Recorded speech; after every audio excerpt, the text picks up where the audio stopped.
রহমাতুল্লাহ। আমরা সমীকরণের যে অধ্যায়টি রয়েছে অধ্যায় 7 এই সপ্তম অধ্যায়টি আমরা আজকে করব। সো সমীকরণের অঙ্কগুলো করার আগে সমীকরণের যে বিধিগুলো রয়েছে সেই বিধিগুলো সম্পর্কে আমাদের ভালো ধারণা থাকতে হবে। তো আমরা ফার্স্ট সমীকরণের যে বিধিসমূহ রয়েছে 4টি বিধি, সেই বিধিগুলো আমরা সম্পর্কে জানব। 1 নম্বরে রয়েছে পক্ষান্তর বিধি। পক্ষান্তর বিধি, এখানে পক্ষান্তর বিধিতে একটি সমীকরণ দেখতে পাচ্ছ তোমরা x - 5 = 3। সো x - 5 = 3 এই সমীকরণটিকে আমরা পক্ষান্তর বিধির পরবর্তী ধাপ কিভাবে করব সেটি আমি তোমাদেরকে দেখাচ্ছি। এখানে ক নাম্বারে একটি দেখতে পাচ্ছ এবং খ নাম্বার দেখতে পাচ্ছ। এখানে দুটো নিয়ম রয়েছে, তোমরা ক নাম্বার অনুযায়ী করতে পারো এবং খ নাম্বার অনুযায়ী করতে পারো। এখানে ফার্স্ট ক নাম্বারে যে নিয়মটি সেটা হচ্ছে আমাদের যে সমীকরণটি রয়েছে x - 5। সো যেহেতু আমরা পক্ষান্তর বিধি করব সুতরাং x - 5 এখানে যেহেতু -5 রয়েছে আমরা এখানে +5 একটা দিয়ে দেব, ইকুয়াল এখানে যেহেতু +5 আমরা বেশি নিয়েছি সুতরাং এখানে সমান দিয়ে 3 + 5 এখানে আরেকটি +5 আমরা নিয়ে নিব। তাহলে আমাদের +5 আর এখানে +5 উঠিয়ে গিয়ে আগেরটি থাকে, এখানে +5 আর +5 উঠে গিয়ে x - 5 = 3 থাকে। অথবা আমরা খ নাম্বার যে নিয়মটি রয়েছে আমরা এই নিয়মে করতে পারি। এখানে x - 5 = 3 রয়েছে, সুতরাং আমরা x যদি ঠিক রেখে 5 এখানে -5 রয়েছে এটি যদি আমরা সমান ইকুয়ালের ডান দিকে যদি আমরা নিয়ে যাই তাহলে মাইনাসটার চিহ্ন পরিবর্তন হয়ে প্লাস হয়ে যাবে। তাহলে আমরা সেটি করে ফেলেছি x = 3 + 5। তোমরা এই নিয়মটি করতে পারো, এটি ইজি একটি নিয়ম, অথবা এটিও করতে পারো। এখানে 2 নাম্বার একটা সমীকরণ দেখতে পাচ্ছ, সেম একই নিয়মে 4x = 3x + 7 রয়েছে। আমরা যদি খ নাম্বার অনুযায়ী করি তাহলে হচ্ছে এখানে 4x এবং সমানের ডান দিকে রয়েছে 3x, তাহলে 3x যদি আমরা বাম দিকে নিয়ে আসি তাহলে এখানে হচ্ছে +3x, এখানে এসে -3x হয়ে যাবে ইকুয়াল এখানে 7। অথবা আমরা ক নাম্বার অনুযায়ী যদি করি আমাদের এখানে 4x - 3x, আমরা এখানে -3x বেশি নিয়ে ফেলেছি সেহেতু আমরা ডান দিকে একটি -3x নিয়ে ফেলবো। তাহলে আমাদের সমান 3x + 7 - 3x। এখানে ক এবং খ দুটো নিয়মের যে কোনো একটা নিয়মেই তোমরা যদি করে ফেলো তাহলে হয়ে যাবে। এটিকে আমরা পক্ষান্তর বিধি বলবো। এখন আমরা শিখব বর্জন বিধি।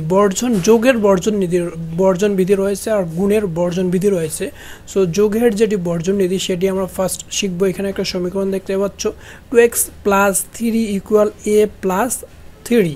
যেহেতু এটি বর্জন বিধি সুতরাং এখানে বর্জন করবে। হ্যাঁ, তাহলে আমরা এটি করতে পারি।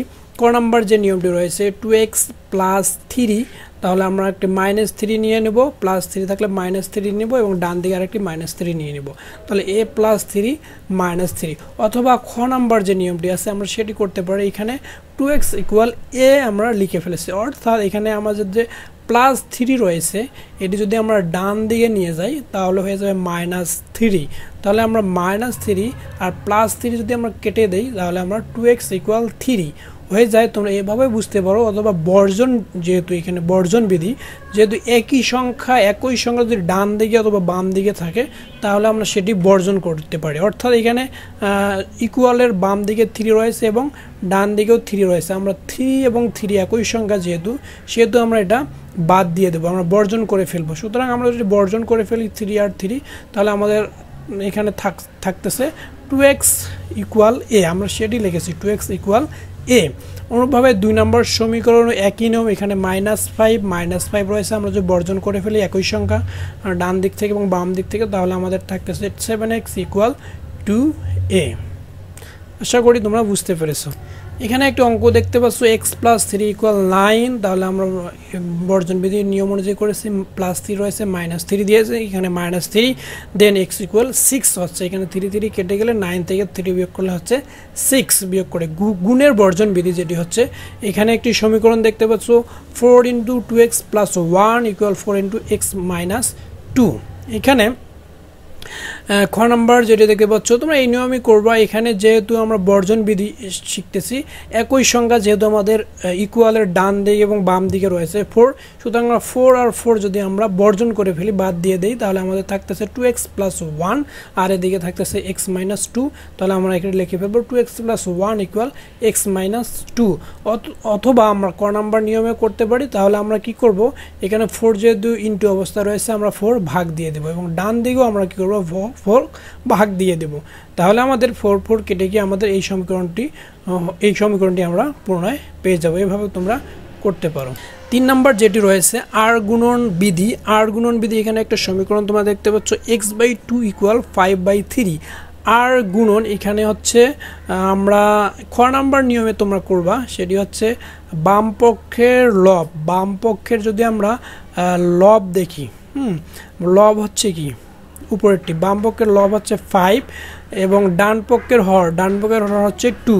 তাহলে বাম পক্ষের লব এবং ডান পক্ষের হর গুণ করে তাহলে 5 × 2, আমরা 5 × 2 করে ফেলছি, ইকুয়াল বাম পক্ষের হর হচ্ছে 2 এবং ডান পক্ষের লব হচ্ছে 5। তাহলে যদি আমরা গুণ করে ফেলি তাহলে আমাদের 3 × x হয়ে যাবে।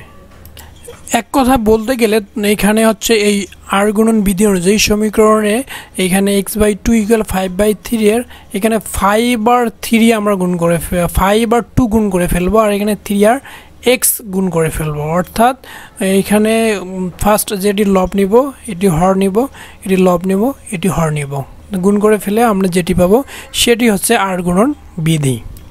এক কথায় বলতে গেলে এখানে যে সমীকরণটি রয়েছে x/2 = 5/3, আমরা এখানে 5 এর সঙ্গে 2 গুণ করে দিব এবং x এর সঙ্গে 3 গুণ করে দেব। অর্থাৎ এখানে হচ্ছে লব, এটি হচ্ছে হর, দেন আমরা নিব লব হর, এটি গুণ করে দিলেই আমরা আর গুণন বিধি প্রয়োগ করব।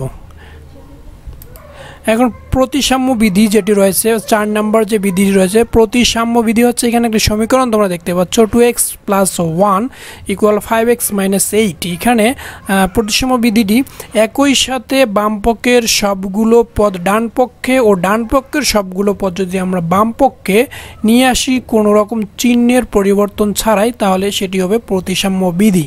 তাহলে আমরা ডান পক্ষে যে পদ রয়েছে 2x + 1, এটি আমরা ডান পক্ষে যেটি রয়েছে 5x - 8, সেটি আমরা বাম পক্ষে নিয়ে আসব 5x + 8 এবং ডান পক্ষে এবং বাম পক্ষে যেটি রয়েছে 2x + 1 আমরা ডান পক্ষে নিয়ে আসব। তাহলে বাম পক্ষেরটি ডান পক্ষে এবং ডান পক্ষেরটি বাম পক্ষে আমরা যদি নিয়ে আসি পুরো পদটিকে কোনো রকম চিহ্নের পরিবর্তন ছাড়াই, তাহলে সেটিকে আমরা প্রতিসাম্য বিধি বলবো। আশা করি তোমরা বুঝতে পেরেছো।